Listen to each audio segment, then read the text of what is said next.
वास्तविक संख्या UP board कक्षा 10 के जो है अध्याय 1.1 का तीसरा सवाल और चौथा सवाल आपको बताने जा रहे हैं। इसको ध्यान से देखिए। तीसरा सवाल है, अभाज्य गुणनखंड विधि द्वारा निम्नलिखित पूर्णांकों के एचसीएफ और एलसीएम ज्ञात कीजिए। जैसे पहला सवाल है आपका 12, 15 और 21 का एचसीएफ आपको निकालना है। तो कैसे निकालेंगे एचसीएफ? तो पहले इन तीनों संख्याओं में हम देखते हैं कि सबसे छोटी संख्या कौन है और सबसे बड़ी संख्या कौन है। तो सबसे छोटी संख्या 12 है और सबसे बड़ी संख्या 21 है। तो 21 में हम 12 का भाग देंगे।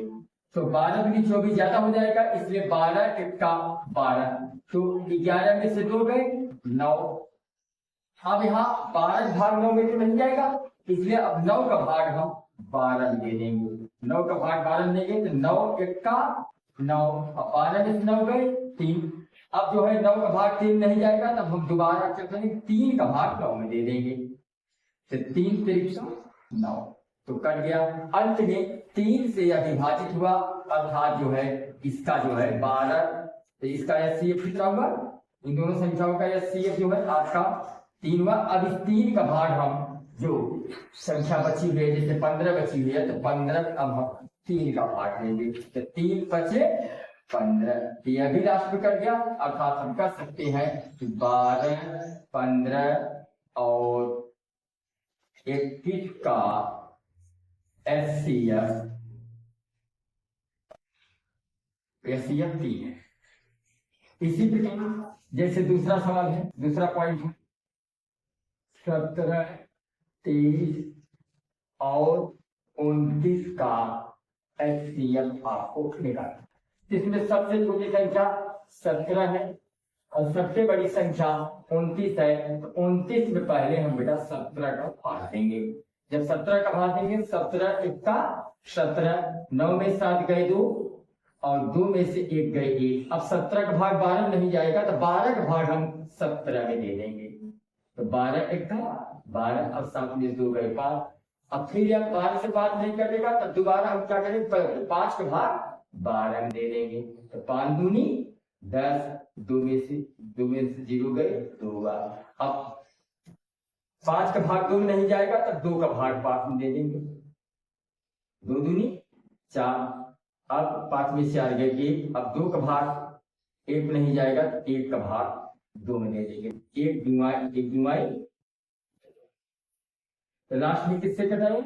1 से कटा।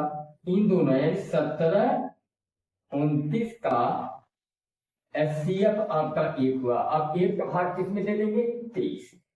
अब 1 का भाग हम 23 देंगे। 1 का भाग 23 देंगे, 23 बार। यानी लास्ट में किससे कटा? 1 से कटा। यानी आप हम कह सकते हैं कि 17, 23 और 29 का एचसीएफ 1। तो आप जो तीसरा सवाल है 8, 9 और 25 का एचसीएफ ज्ञात करना है, इसको आप इसी के द्वारा ज्ञात करिए और हल करके कमेंट बॉक्स पे लिखिए। अब चौथा सवाल देखिए। चौथा सवाल कर रहा है कि यदि एचसीएफ 306, 657 इक्वल टू 9 दिया हो, एलसीएम 306 और 657 ज्ञात कीजिए। इसका मतलब यह हुआ बेटा कि पहली संख्या और दूसरी संख्या दी हुई है। पहली संख्या दूसरी संख्या का ये जो है एचसीएफ आपका 9 दे दिया है। तो ये देखिए सेम संख्या 306 यही है और 657 यही है। यानी दो संख्याएं हमें मालूम है, दोनों संख्याओं का एचसीएफ मालूम है। बेटा हमें एलसीएम मालूम करना है। तो मैंने आपको एक सूत्र बताया था कि पहली संख्या गुणे दूसरी संख्या बराबर एलसीएफ गुणे एलसी। इसमें पहली संख्या क्या दिया? पहली संख्या क्या दिया बेटा? पहली संख्या 306। पहली संख्या 306। दूसरी संख्या क्या दिया है? 657। और HCF कितना दिया है, देखिए इन दोनों संख्याओं का HCF ऑलरेडी 9 पहले से दे दिया है, इसलिए HCF का साथ 9 लिखा। फिर क्या ज्ञात करना है, LCM। अभी LCM बराबर क्या होगा, LCM बराबर हो जाएगा 306 गुणे 657 की बटा।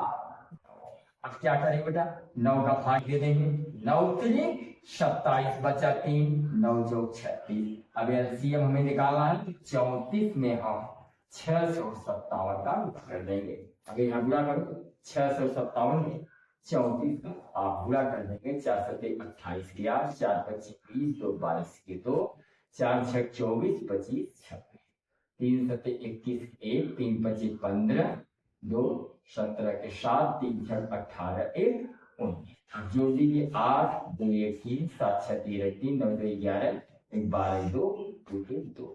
इसका जो LCM क्या निकला बेटा, LCM निकल गया 22,320। यानी आप कर सकते हैं कि अगर दो संख्याएं दी हो, उनका लसा दिया हो, लसा ज्ञात करना हो, इस सूत्र में हम रख कर आसानी से इसकी गणना कर सकते हैं। तो यहाँ पर LCM